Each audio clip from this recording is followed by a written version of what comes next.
You thought you had a great weekend. Did you see what Barack Obama did? It was way more fun than anything that happened at your house on Saturday night. For his 60th birthday, Barack Obama threw himself a party at his estate on Martha's Vineyard, right off the coast of Massachusetts.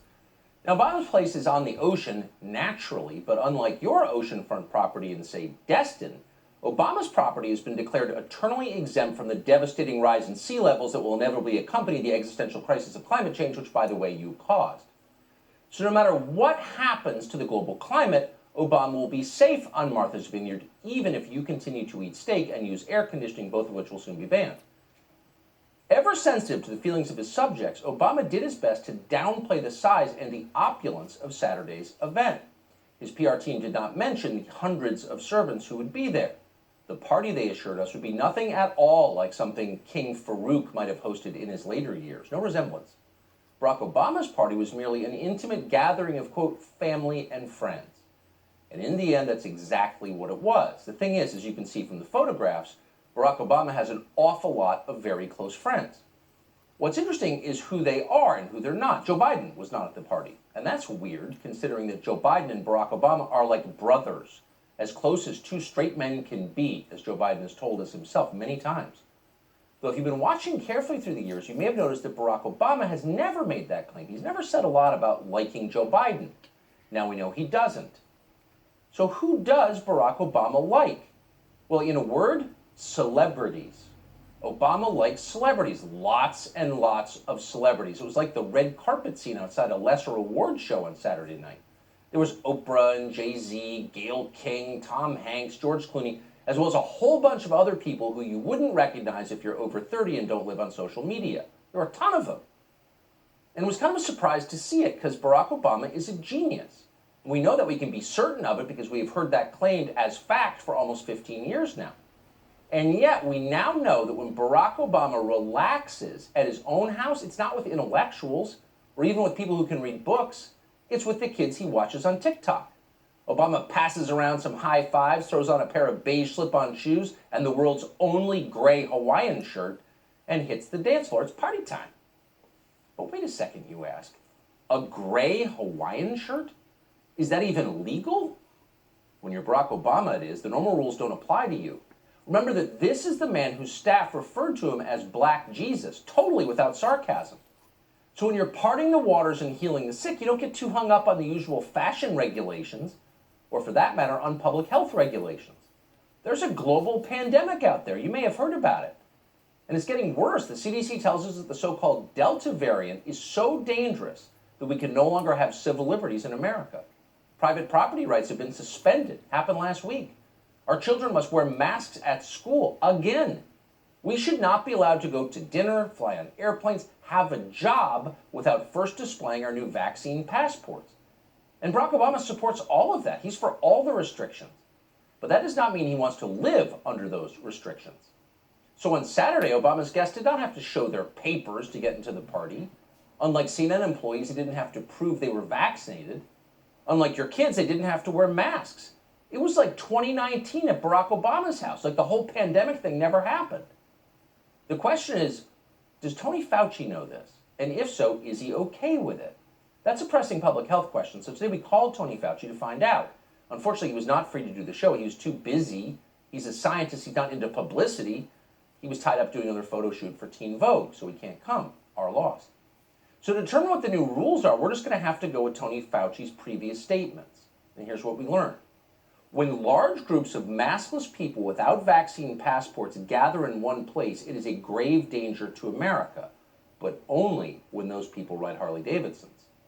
On Sunday, Fauci once again scolded bikers who were gathering for their annual event in Sturgis, South Dakota. Now, these people are dangerous, Tony Fauci told us. Some of them went to community college, literally, and there are some who didn't go at all. You should be worried. It's pretty much exactly what he told us last year about the Sturgis rally, that many would die.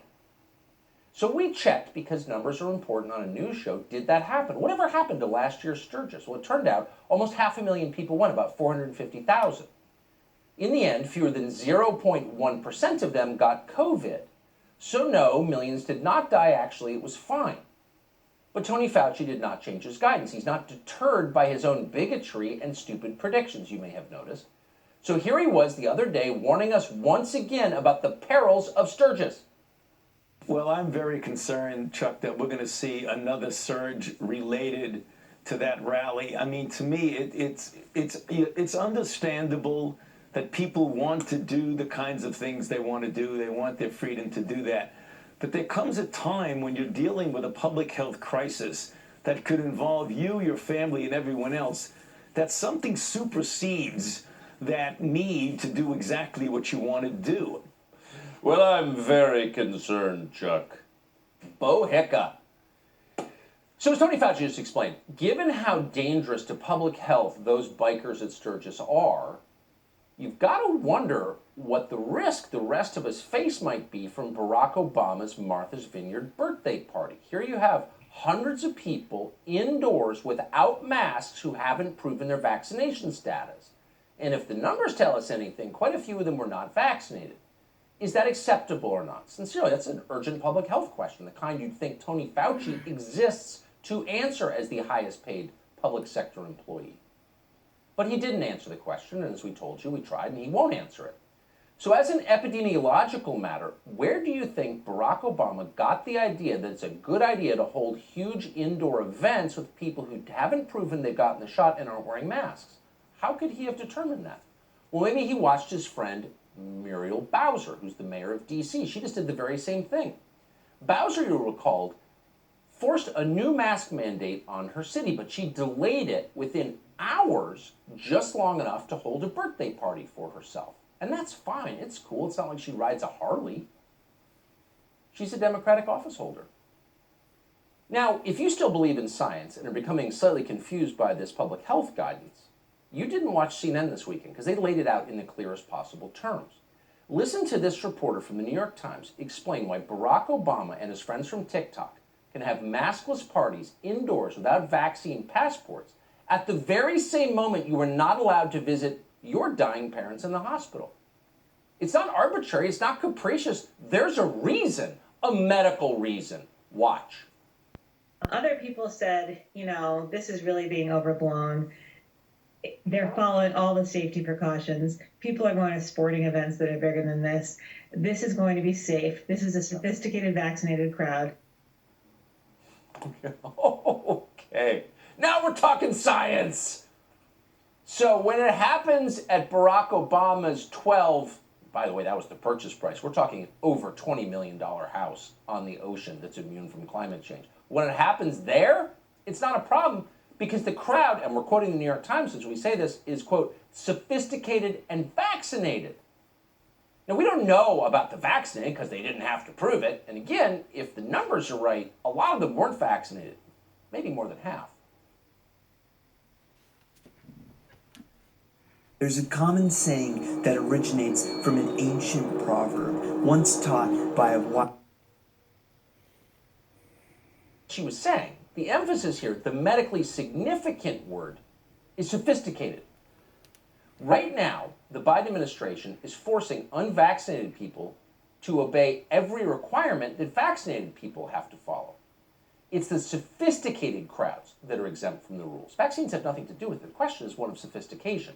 You should also know that the sophisticated in this country, the King Farouks who walk among us, towering above the rest, are also exempt from having to pay their taxes, exempt from having their police defunded, exempt from having, say, Catholic charities move penniless immigrants into their neighborhoods in the new Section 8 housing they're building on your street.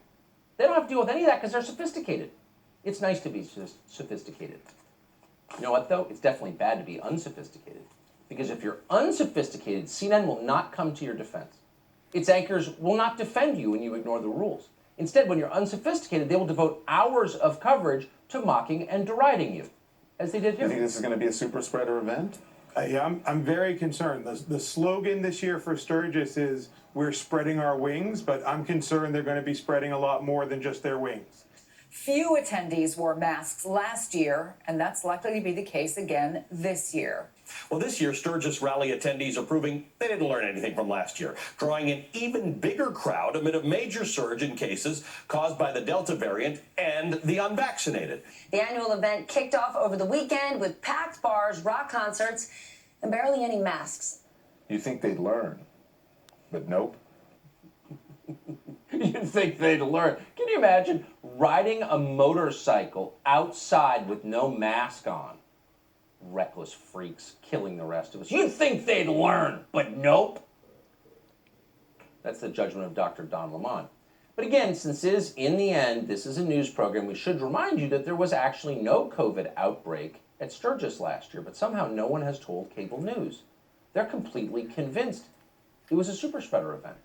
Go to CNN's website right now and you will find a very lengthy piece with this headline, and we're quoting, South Dakota's Sturgis motorcycle rally, a cautionary tale in the age of COVID-19. A cautionary tale. Cautioning against what? Believing the dummies at CNN? In the piece, CNN reports with horror that there are virtually no TikTok stars this year at Sturgis. They're all in Martha's Vineyard. Oprah's never even been to Sturgis. Instead, according to CNN, Sturgis involves, and we're quoting now, drag races, rock concerts, pub crawls, tattoo contests, and processions of Harley-Davidsons through the Black Hills mountain range. Whoa. Whoa.